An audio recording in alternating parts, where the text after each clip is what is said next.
tardes, que el Señor me los bendiga a todos. Gracias por estar aquí una vez más con nosotros, alabando y glorificando el nombre del Señor.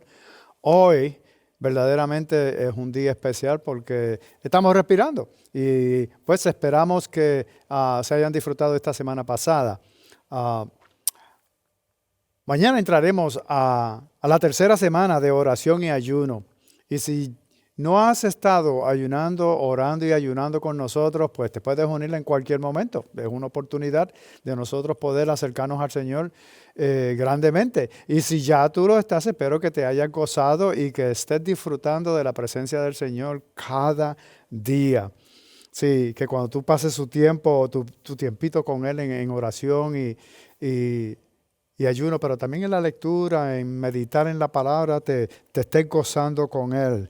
Ah, y hablando de ayuno, había un señor que iba viajando de un lugar a otro y ya llevaba par de horas manejando y le dio un poquito de hambre.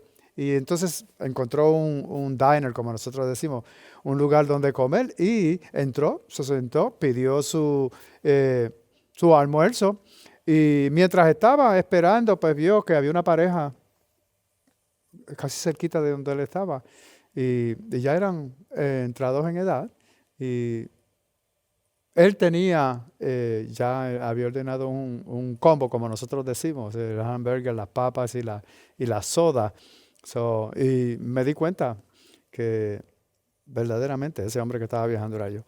Ah, Me di cuenta que él verdaderamente cogió el hamburger, lo partió por la misma mitad, le dio una parte a ella, cogió las papas, las dividió, las contó todas, las dividió en la misma cantidad en ambos lados, le dio las papas fritas a ella y la soda, cogió dos sorbetos, puso los dos sorbetos dentro de la soda y probó un poquito de la soda y ella comenzó a comer y lentamente estaba comiendo mientras él la miraba, la observaba y entablaba una conversación con ella. Yo pues me sentí un poquito me decía, preocupado si tenían suficiente dinero para comer y eso era lo único que tenían o lo único que podían comer. Y yo pues me fui a la mesa de ellos y me ofrecí a comprarle un combo para que él tuviera su propio hamburger con las papas y la soda. Pero él me dijo, no, gracias, nosotros siempre compartimos todo. Y yo dije, ok, no hay ningún problema. Regresé a mi mesa, terminé de comer y pues en el camino cuando terminé volví una vez más, paré donde ellos y le pregunté, ¿estás seguro que no quiere que le compre un combo, el hamburger, la hamburguesa con las papas y la soda? Y él dijo, no, no, muchísimas gracias. Le dije que nosotros compartimos todo. Y entonces pues a mí me dio curiosidad porque ella era la única que estaba comiendo, él no estaba comiendo. Y yo le pregunté, ¿y entonces por qué usted no está comiendo? Dice, pues ya le dije que nosotros compartimos todo. Estoy esperando que ella termine para usar la caja de dientes. So, ok, that's it. Sí, nosotros estamos en esta serie de bendecido. Y hoy pues vamos a tomar el tema de cómo ser como Jesús, tú sabes, pasando a ser como Jesús. Y me fascina el Sermón del Monte. Es un mensaje maravilloso en el cual Jesús nos enseña a cómo vivir, cómo una vida cristiana luce, se ve. Jesús nos habla sobre una vida llena de bendiciones y eso es lo que cada uno de nosotros queremos en nuestras vidas. Y para más decirte, ¿cuántos de nosotros no queremos un hogar que verdaderamente tú te sientas bien, donde tú eres bien recibido, eres amado, eres aceptado y verdaderamente tú te gozas, donde tú por la mañana verdaderamente no quieres ir a trabajar porque no quieres dejarlos a ellos, quieres quedarte con ellos. Y si fuiste al trabajo, pues verdaderamente no puedes esperar a las 5 de la tarde para regresar al hogar donde tú eres amado. ¿Cuántos de nosotros no queremos un tipo de hogar de esa manera? Pero no solamente en el hogar, en el trabajo. Cuando nosotros nos levantamos con mucho ánimo diciendo, voy a trabajar, me encanta ir al trabajo, allí soy bien recibido, yo soy la luz allí, verdaderamente yo traigo gozo, traigo paz en ese lugar y todos pues me saludan y me aman, me aceptan. Y ese es un lugar donde yo me puedo regocijar y ganarme el sustento del día. Pero a la misma vez, en el vecindario donde tú vives, donde todo el mundo te reconoce como una persona con un buen carácter. Sí, nosotros estuvimos hablando de cómo queremos vivir una vida de bendición, una vida bendecida. Queremos la felicidad, queremos herencia, queremos promesas que se cumplan en nuestras vidas. Nosotros queremos tener la garantía del reino, satisfacción, pero también mucha misericordia que se derrame sobre nosotros. Pero ¿cómo nosotros podemos llegar a ese lugar de ser bendecidos, de poder obtener todo esto que yo estoy hablando o acabo de hablar? ¿Qué es lo que tenemos que hacer para poder vivir una vida bendecida? Por eso es que Jesús comienza con la descripción de una persona bendecida. Cómo esa persona luce. Y no es una lista de tareas que hay que cumplir o completar, ni tampoco es una lista de cosas que nosotros tenemos que trabajar para poder recibir esas bendiciones. No, es una descripción del carácter de una persona bendecida. Pero ¿cómo esa persona pasa a ser? Pues es una descripción de cómo llegar a ser. De cómo nosotros podemos llegar a ser una persona que recibimos grandes bendiciones en nuestras vidas. Si la persona, ese tipo es el tipo de persona que verdaderamente puede seguir los 50 imperativos o mandatos de Jesús que se encuentran o están enumerados en el Sermón del Monte. Sí, es aquella persona cuyo carácter se refleja en las bienaventuranzas. Y nosotros sabemos que esa es la idea de que Jesús está presentando, es hacer menos de lo que estamos haciendo para poder conseguir el vivir bendecidos. Y que no nos enfoquemos en pasar a ser bendecidos. No nos enfoquemos en eso. Que nosotros verdaderamente esto de ser es algo maravilloso. Todo ya lo hemos recibido por medio del sacrificio de Cristo Jesús en la cruz. Ya Él lo hizo. Y para vivir esas bendiciones debemos de entrar en obediencia y cumplir sus mandamientos. Es lo único que tenemos que hacer. A la vez que nosotros conocemos a Jesús como nuestro Salvador, a la vez que nosotros empezamos a obedecer todos esos mandamientos o todos esos mandatos que Él nos ha dado, nosotros vamos a empezar a recibir. Algo va a suceder en nuestras vidas que vamos a entrar en un proceso, en una transformación y vamos a empezar a lucir como Cristo Jesús. Y por eso las bendiciones caen sobre nosotros. Sí, la primera semana nosotros hablamos de ser pobres en espíritu. Y dijimos que verdaderamente cuando nosotros reconocemos que estamos pobres en espíritu, nosotros lo que estamos haciendo es que aceptamos que estamos dependemos completamente de nuestro Dios, plenamente conscientes de la profundidad y de nuestra necesidad de Él en todas las áreas de nuestras vidas. Los pobres en espíritu están seguros en el reino, pero no solamente reconocer que nosotros somos pobres en espíritu y verdaderamente lo necesitamos. Hoy no podemos trabajar, no podemos comprar, no podemos hacer obras para ganarnos las bendiciones. Esta es otra idea que Jesús está llamando.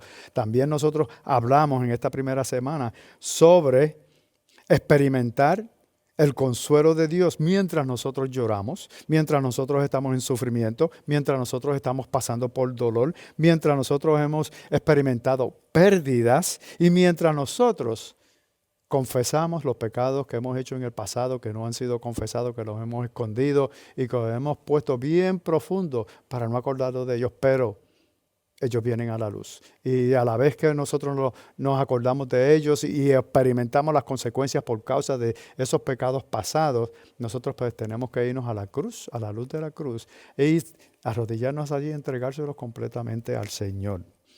Nosotros sabemos que vamos a pasar por frustraciones, vamos a tener pérdidas, vamos a tener dolor, vamos a hacer sufrimiento. Y a lo mejor a uno no le gusta estar pensando en tristezas, en llantos, pero es un poderoso recuerdo de que tenemos que buscar la presencia de Dios en esos momentos, cuando nos encontramos en esas situaciones que acabo de mencionar. Si en la segunda semana exploramos la humildad, sin fortaleza, bajo freno, pero el tener hambre y sed de justicia nos lleva a entender que en el único lugar que puedes obtenerlo es cuando tienes hambre y sed del reino. Y esto te lleva a la satisfacción. Dios es el que satisface. Él es el que te llena. Él es la justicia. Su justicia es lo único que te puede hacer lleno, llenarte, es satisfacerte. Y nosotros tenemos que entender que para nosotros poder recibir esa paz, ese gozo que nosotros estamos buscando y las bendiciones, nosotros tenemos que tener ese deseo de siempre tener el reino en nuestras mentes y en nuestros corazones. Por eso fue que nosotros fuimos a Mateo capítulo 5, en el versículo 1 y 2, que es verdaderamente el comienzo a esa bienaventuranza, que dice de esta manera: cuando Jesús vio a las multitudes, subió al monte. Y después de sentarse, sus discípulos se acercaron a él. Y abriendo su boca les enseñaba diciendo, acuérdense, Jesús se sentó. Sentado era la manera tradicional que un rabí usaba para enseñar a sus seguidores, a sus discípulos. Y nosotros somos discípulos. Jesús no les estaba dando sugerencias. Él le estaba diciendo o declarando: de esta es la manera que ustedes deben de vivir. Él comenzó diciendo esto. Él comenzó enseñándoles o enseñándonos a nosotros el proceso de las bienaventuranzas, de llegar a ser en vez de hacer. Y ese es el camino hacia la totalidad. Ese es el proceso que nos lleva a una verdadera felicidad. Queriendo decir, yo quiero aclarar esto de ser en vez de hacer. Aquí lo que nosotros estamos entablando, porque sabemos que Jesús, eso es lo que le está diciendo a sus discípulos. Está diciendo: ustedes tienen que pasar a ser, dejar de hacer obras, creyendo que por medio de las obras, trabajo aquí, trabajo allá, trabajo en esto, quiero participar en esto, y siempre estás ocupando, haciendo muchísimas cosas para poder obtener esas bendiciones.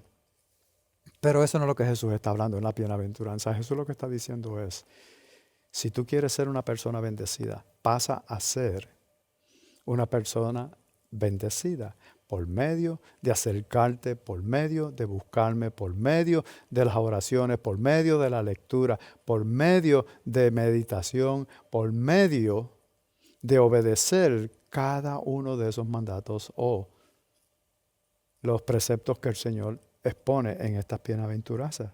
Por eso es que nosotros hablamos de la misericordia, porque es bien importante.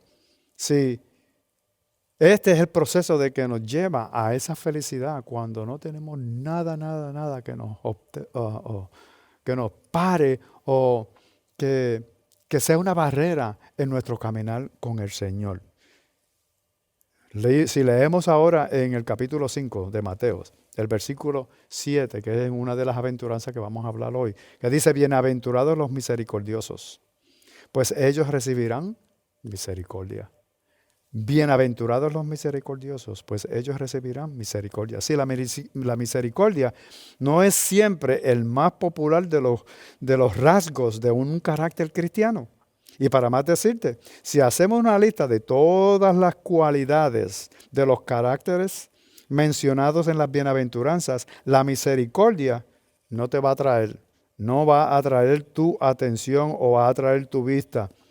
Pero tenemos que entender que Jesús no está haciendo una lista para que cojas una de ellas y empieces a trabajarla en tu vida. Por ejemplo, si está la lista y ser bondadoso, o ser compasivo, o perdonar, y tú dices: yo creo que necesito trabajar en esta, y entonces empiezas a trabajar en esa. No, y para más decirte, podríamos tener la tentación de ver una serie como esta de bendición, centralizado en pasar a hacer y pensar: ok, lo entiendo, necesito trabajar en ciertos aspectos de mi carácter, pero verdaderamente es no. Las bienaventuranzas no se tratan de mejorar tu carácter, se trata de reflejar el carácter de Jesús en tu vida, que tú te camines, que tú actúes, que tú pienses, que todo lo hagas basado en el carácter de Jesús. Tú no estás pasando a ser un mejor tú, estás pasando a ser más como Jesús. De la manera que Él caminó, de la manera que Él se expresó, cómo Él proveía, cómo Él tenía misericordia, cómo Él tenía compasión, cómo Él amaba. Todas esas cosas nosotros empezamos a hacer o pasamos a hacer. Pero mira cómo Jesús demuestra esta bienaventuranza o esta bienaventuranza en acción, cuando están actuando. Mateo, si vamos a Mateo, capítulo 9, versículo 10 al 13, dice de esta manera: y estando él sentado en la mesa, en la casa, muchos recaudadores de impuestos y pecadores llegaron y se sentaron a la mesa con Jesús y sus discípulos. Y estando él sentado a la mesa en la casa, muchos recaudadores de impuestos y pecadores llegaron y se sentaron a la mesa con Jesús y sus discípulos. Bueno, aquí hay algo que ver. Sí, estando en la casa de Mateo. Si nosotros vamos al Evangelio de Marcos, Marcos lo llama a él, a Mateo lo llama Leví. Y es común que al mismo personaje se le dé diferentes nombres dependiendo del contexto.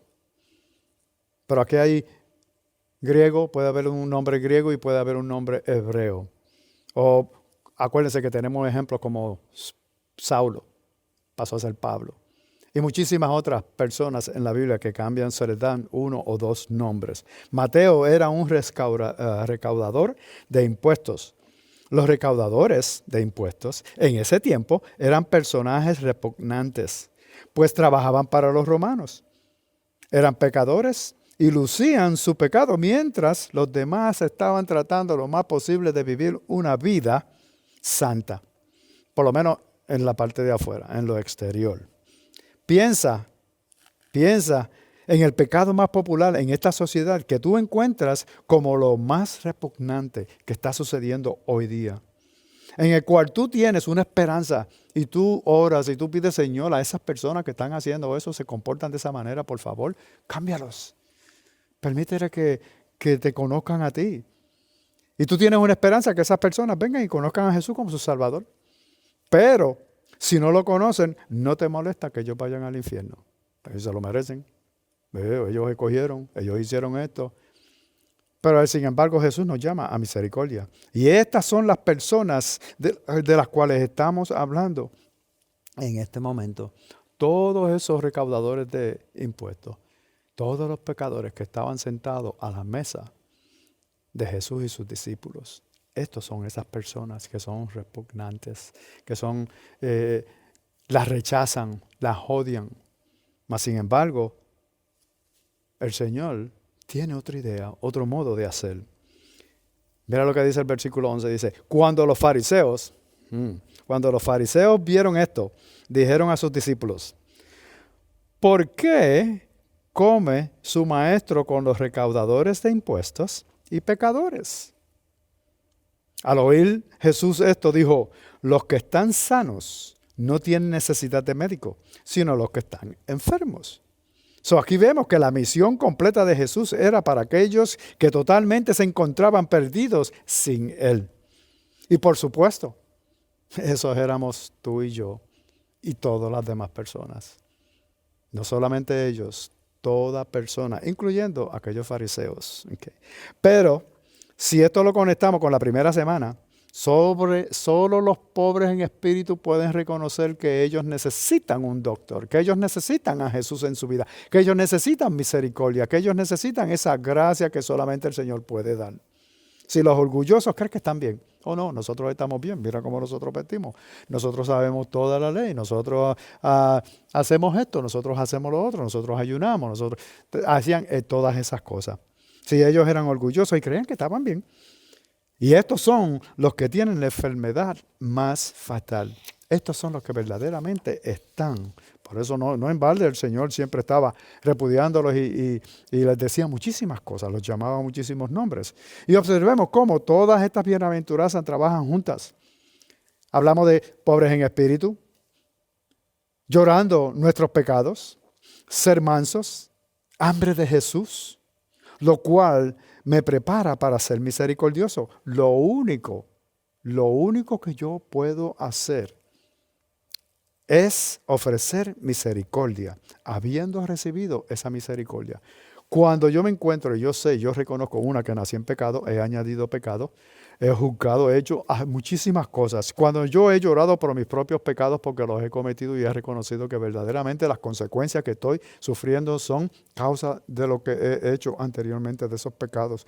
Cuando yo me entrego completamente al Señor y el Señor me hace manso, manso, que pone un freno en mi boca y Él me dirige. Y por medio de cómo Él me dirige, pues a veces sufro, soy juzgado, soy rechazado, soy traicionado, caigo en dolores muchísimos. Tengo que escaparme o tengo que hacer muchísimas cosas para poder seguir sobreviviendo. Ahí verdaderamente nosotros reconocemos que estamos en necesidad y en hambre de Jesús, porque Él es el único que puede darte la fortaleza que necesitas para poder echar hacia adelante y mantener esa fidelidad al Señor. Por eso nos prepara para ser misericordiosos, porque hemos recibido una misericordia que no nos merecíamos. Cristo Jesús tomó el castigo que nos pertenecía a nosotros para que nosotros tuviéramos libertad. Pero no se queda ahí. Jesús les dijo que solamente los enfermos eran los que necesitaban doctor, que los sanos no lo necesitamos. Pero el versículo 13 dice, pero vayan y aprendan lo que significa, lo que él acaba de decir. Misericordia quiero y no sacrificio, porque no he venido a llamar a justos, sino a pecadores. Si en el Viejo Testamento el sacrificio era un significado de la justicia, porque para poder ser aceptado delante de Dios y ser justificado, tenían que hacer sacrificios. Pero Jesús quiere que seamos misericordiosos. Si en este tiempo o en esta manera aquí no podemos equivocarnos, Él quiere que nosotros actuemos con justicia. Tenemos que ser justos para entrar en el reino. Pero la justicia de Dios, la justicia que verdaderamente Dios está buscando, es su propia justicia, la que hemos recibido por medio de Jesús en la cruz del Calvario. Si nuestra justicia es como trapos sucios, y si tú vas, léelo en tu tiempo, si tú vas a Isaías, capítulo 64, versículo 6, Isaías lo menciona también ahí. Si nuestra justicia es como trapos, tenemos que ofrecer una mejor justicia, y la única mejor justicia que nosotros podemos proveer es la justicia de Dios. Sí, esta es la justicia en la que solo podemos caminar, y es cuando hemos recibido la justicia. Y ahí es que nosotros podemos enseñar justicia, estar correctos ante el Señor. Notemos las bienaventuranzas. Como esa bienaventuranza que acabo de leer dice, bienaventurados los misericordiosos, pues ellos recibirán misericordia. Dios provee lo que requiere. Tenemos misericordia para dar porque la hemos recibido, la hemos conocido por medio de Él en la cruz. Y hemos recibido esa misericordia nosotros mismos personalmente y cada uno de ustedes que ha conocido a Jesús como su Salvador. Y bellamente Él no esperó a que tú completamente te limpiaras o cambiaras y enseñaras misericordia antes de Él proveer el acto más grande de la historia. Cristo Jesús, siendo perfecto, siendo Dios, fue a la cruz del Calvario en mi lugar, en tu lugar, en el lugar de la humanidad completa para que puedan tener una conexión nueva, una relación nueva con el Padre Celestial, el Creador de todo lo que existe. Para poder vivir en esa misericordia, tenemos que vivir de esa misericordia.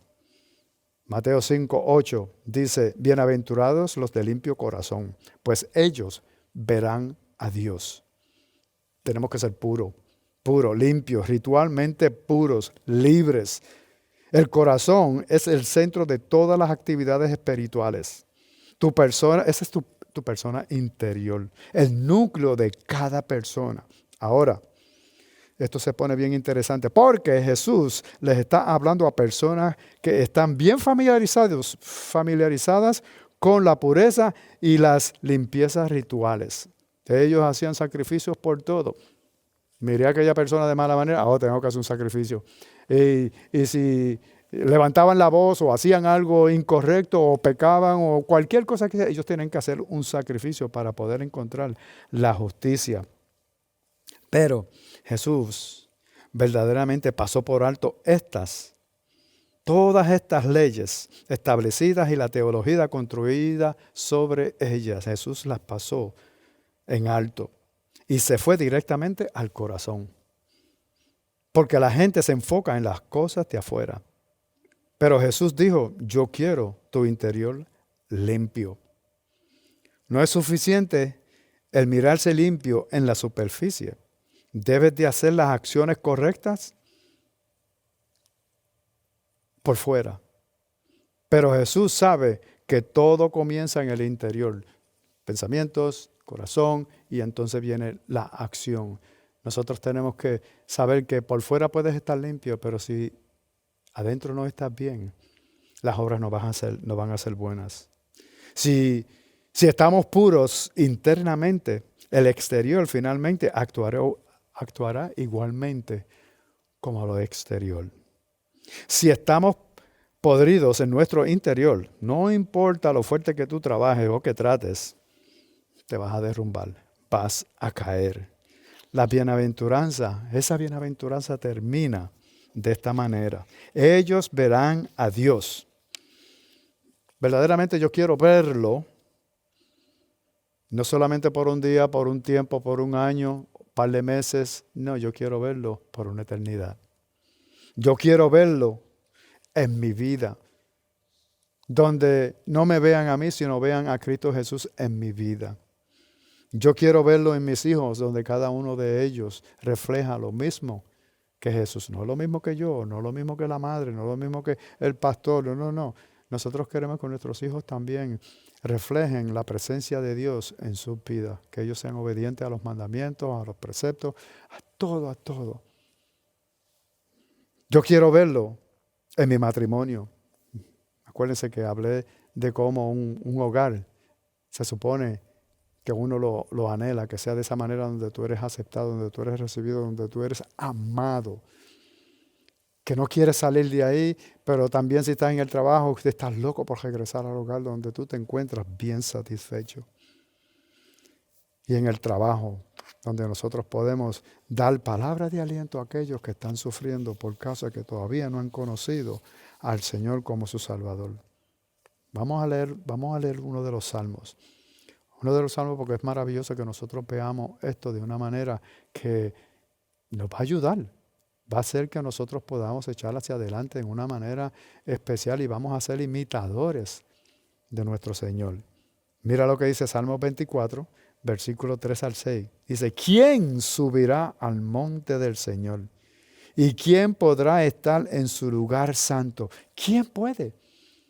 A menos de que no sean limpios de corazón, a menos de que no tengan las manos limpias, a menos de que estén correctos ante la presencia del Señor. Pero él la contesta, él hace la pregunta, pero también la contesta. Dice, el de manos limpias y corazón puro. El que no ha alzado su alma a la falsedad, ni jurado con engaño cuando hacen juramentos engañando a otras personas. Cuando nosotros somos de manos limpias y corazón puro, cuando nosotros no hemos alzado nuestra alma a la falsedad, ni jurado con engaño, el versículo 5 dice, ese recibirá bendición del Señor y justicia del Dios de su salvación. Tal es la generación de los que lo buscan, de los que buscan tu rostro, como Jacob. Esas son las personas que van a poder pararse al frente del Señor en aquel día y van a sentirse bien. Si David entendió esto. Y más que todo, él dijo, yo tengo que ser santo, tengo que estar puro ante Dios, pero no por mis propias fuerzas, sino refugiándome en Él. Y si nosotros vamos a mirar esta palabra pura, es una mente única. Esas personas que dicen, yo no daré mis pensamientos, mi tiempo, mi actitud, mi confianza y pasión a nada que no sea de Él, que no sea de Dios, que no sea de Jesús, que no sea del Espíritu Santo. Pero ninguno de nosotros nos encontramos ahí por nuestro propio esfuerzo. Ninguno de nosotros podemos traer ninguna pureza a la ecuación. Entonces, ¿cómo puedo llegar a ser puro? Fácil, por medio del lavamiento de la palabra, poniendo por obra su palabra. La ley dice que todo lo que es impuro y toca lo que es puro, se convierte en impuro. Por tanto, yo lo buscaré y haré lo que Él me diga, para así no contaminar con mi impureza a otros, porque lo impuro siempre contaminará lo puro. Verdaderamente nosotros reconocemos que estamos en pecado, somos impuros, estamos sucios. Y si nosotros tocamos a otra persona, según la ley, pues aquella otra persona pasa a ser impuro también. A pesar de que sea puro, tú lo tocas, tú eres impuro, pues esa persona se convierte impuro. Si yo estoy impuro, ninguno de mis actos exteriores arreglará la impureza. Yo no puedo trabajar para lograr ser justo, para poder alcanzar la justicia. No.